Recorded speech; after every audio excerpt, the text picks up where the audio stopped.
If you guys need any cards, packs, sleeves, anything of that nature, shop on TCG Player using my affiliate link in the description. What's good, YouTube? Welcome back to another edition of What Are They Cooking? As always, if you have any replays that you would like to submit for this segment, you can do so in the Discord link in the description. Just go to the Edison Format replays channel, and I will take a look at them. Now, we are starting off this week with Ojama, which is a deck that I don't think I've featured before in this series. Maybe I featured it once. I don't remember. I think I might have shown it like a 60 card version. I might have also not shown it. I might have just looked at it and then not put in the episode. Either way, I think it's been a while since then. So we're just gonna be looking at Ojamas today, and we're up against a Vayu Turbo here.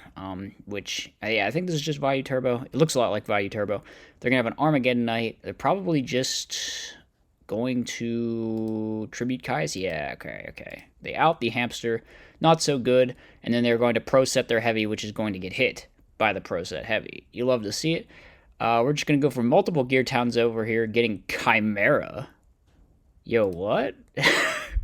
Why are we playing Chimera? All right, maybe we got some kind of tuner that this goes with. I guess Plague could be a thing, potentially. I'm not sure. But yeah, Chimera is going to get in there for a little less damage than we otherwise would have done. I mean, crashing the blue into Kai's is so value, actually. That's like so extremely positive. It's actually insane. Opponent's going to go in, though, with the Arma into Vayu, into Dark End to Dragon. The Dark End's then going to out the Gadgetron, and we're going to have the opponent set 2. We're just going to set the blue. Opponent makes a mistake, and they hit the other set when they should have hit the new one after they saw you searching 2 blues. So now they're going to run over the blue and we get even more searches? No, we're out of stuff to search. All right. Well, the Avarice should help put a bunch of them back. As you can see, also, this is it's a quick draw deck. So I think a little bit different than maybe other Ojama builds we've seen out there, which are non-numerous in nature. The opponent's going to Judgment our Drill Warrior, but that's okay because we can go for another one, which they bottomless. Weird to Judgment before you bottomless. Very strange, I'm not gonna lie. We pitch Oja Magic to revive blue, and then the Oja Magic searches 3 Ojamas from our deck. Very nice. And now we use our normal summon, stack for Plague, Synchro for Goyo, and attack for lethal over the Armageddon Knight. Very cool. Very cool. So, game number 2. The opponent's going to start with a T-set. We slam in with the Sangan, hit the Raikou, get a nice +1 there. Not only that, but we can now go for Drill Warrior, which is probably just going to eat this bottomless, unfortunately. But it was worth a try, you know. Opponent's just going to go for DDV here, which you would think would be insane versus Ojama, since there's a bunch of just like little guys that end up in your hand. However, I do believe we're about to witness the worst DDV we've ever seen, hitting 1 Dandy token and a Dandelion, which promptly replaces itself with 2 more Dandy tokens. We're going to go into a Gadgetron Dragon, attack directly. And yeah, big dudes like this can kind of be difficult for Vayu to deal with. They're going to have to go the whole way into Dark End just to get rid of it, and then attack with both of these guys. We draw Lightning Vortex, which is another card that doesn't get hit by deck dev. It's also pretty decent here, but we're just going to hold on to it, not even going to pitch the Oja Magic. Is the Oja Magic live? No, it is live. But we're just gonna hold the Vortex anyway. The opponent tries to Mirror Force Gadgetron, which you can't do, and then they just concede the game because they tried to Mirror Force Gadgetron. I mean, they had like one more turn in them. They knew about Vortex and Kais and stuff, I guess, but yeah, I don't know. The Vayu player was definitely down bad, no question in that. Next replay we have is Gravekeepers skull emoji. Share if you play. Share if you play. It looks like there's some kind of Welladad thing going on here, but also they're main decking friggin' deck dev. So yeah, I don't know. They're gonna get stormed and they're going to chain Mind Crush, calling Bora. Just an absolute ballsy play. You haven't even seen what the opponent is on, and we're just gonna call Bora. They're playing Hero Beat. Actually though, this Hero Beat hand doesn't out Gadgetron. They need to draw. They need to draw like Alias or something.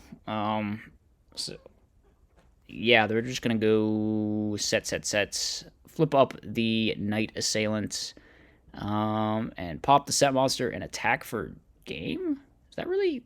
Wow, Hero Beat just shit deck actually. Who even plays it? Just like got owned by 1 Gadgetron actually though. We're gonna have a Stratos in game 2. All right, better opening already.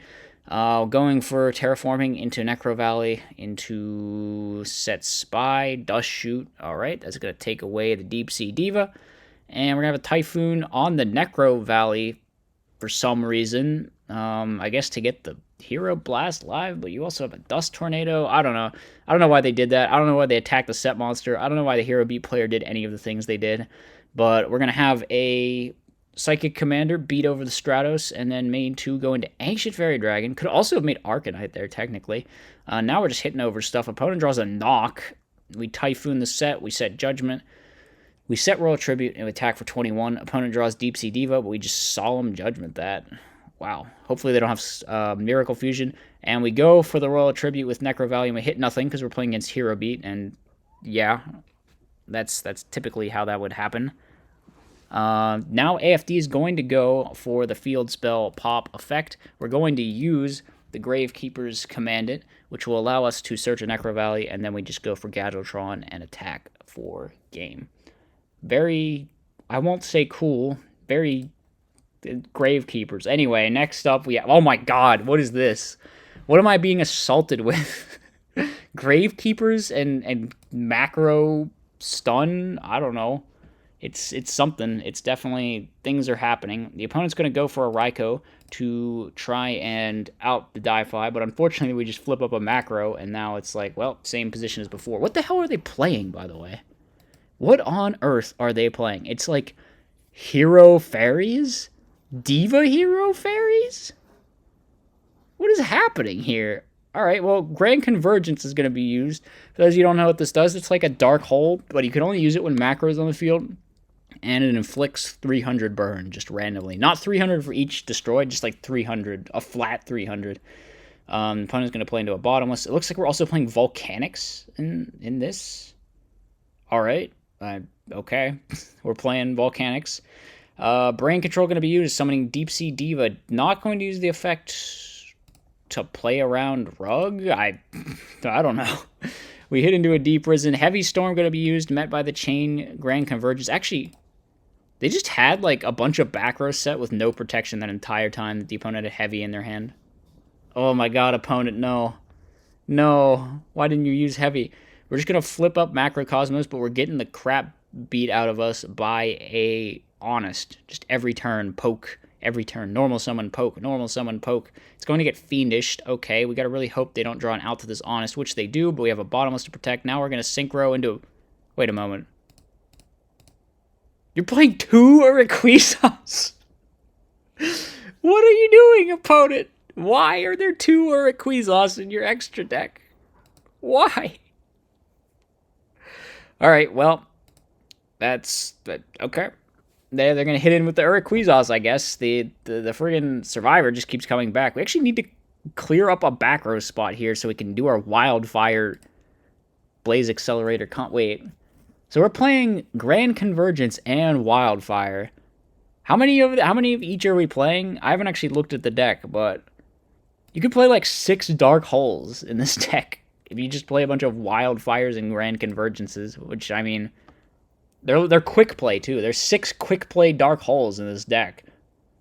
I mean, that's pretty wild. That's pretty crazy. Opponent's going to go for Android. That eats a Deep Prison. The Survivor has just been surviving. I mean, he keeps getting outed. He keeps coming back. We summon Alias Torrential. He comes back. He just keeps coming back. Okay, hit for 18, set RFDD. Opponent draws a dead Christia. We're going to a game number 2.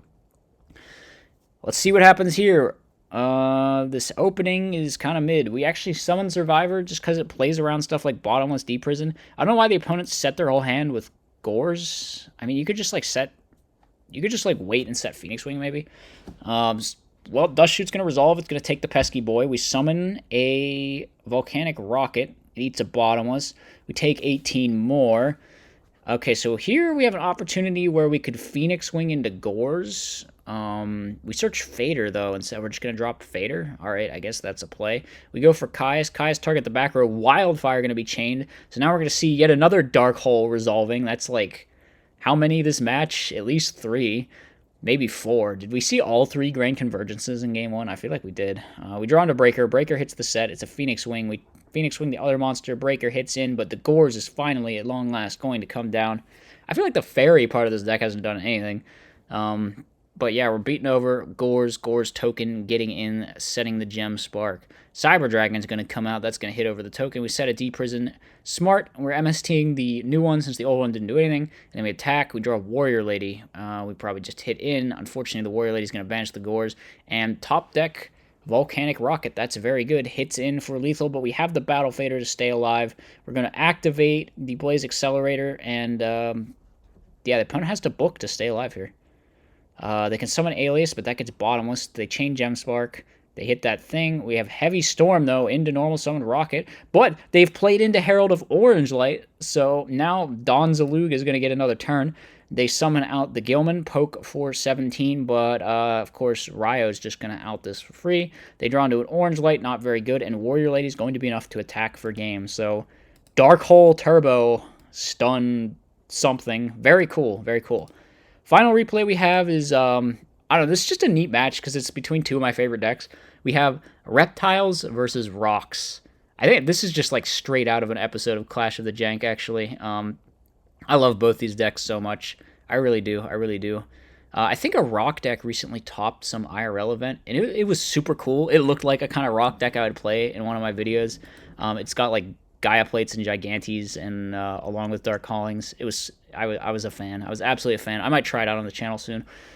So we're going to see Vasky Stardust. This is like one of the big sort of pushes that the Reptile deck does, where you go Debris into Stardust, then just drop Vasky, kill something, attack for a bunch, and then the opponent needs like precisely brain control to sort of answer that. Opponent's going to drop a Caius. We have the Vasky to out the Caius, but this isn't lethal. They don't even go for lethal. They're just that confident that the opponent has Gores, and they do have Gores. So they draw, they find Guardian. Now Dark Calling going to be used, summoning a big, stupidly huge Dark Gaia. That's going to switch the Raikou to attack. We take about 10 billion damage, and that's just going to be the game, because the set card is a dead Heavy Storm. All right, we get OTK'd by Dark Gaia in game number 1. Game number 2, though, we have Dust Shoot. And the opponent's just going to go for Trooper here. This is good for us because we have Cyber Dragon to potentially just straight up out it for no reason whatsoever. Go into Chimera Tech Fortress Dragon. Chimera Tech Fortress Dragon is going to swing in. We set the Dandelion, and now the Dandelion gets tributed for Caius, and now we summon Vasky as well. No. Dude. Dude just doesn't want to go for game in either of these. Why not summon Vasky and attack? Even if they have Gores, Vasky will just pop one. I don't know. All right, we'll just win this turn. It's fine. It's fine. All good. All good. We're going to a game number 3. Finally drawing Offerings, which Offerings is like the best card in the whole deck, so unfortunately we haven't seen it till now. Cyber Dragon, that's a pretty clean out to this if we can get over, and it's going to work. We set Mirror Force, but it just gets end phase sniped with Typhoon. The opponent sets a Dyna, but that's just going to get outed with the Caius, and we're going to set... Opponent's going to T-set back. We actually normal summon Naga and then just flip up Offerings. A bit of a ballsy play, but it does pay off. Opponent needs like something here. I don't know what. They don't have Dark Calling live. They don't have Gaia Plate live. They could have dropped Gigantes, but it's like, what's that even going to do? They tribute Gigantes. Wait, you can tribute summon this guy? Oh my god, you can. I had no idea. There's no restrictions on Gaia Plate. All right, that's pretty cool then. But unfortunately, Trag's just going to pitch a Nanta to steal it, and we're going to go for a game. So a bit of an anticlimactic game 3 there, but still a super cool matchup. I maybe got to try this Rock deck out, because I think it's super cool. It looks very up my alley. So yeah, that's going to wrap up this episode. As always, hope you guys enjoyed. Let me know what you thought in the comments section. I'll see you in the next one.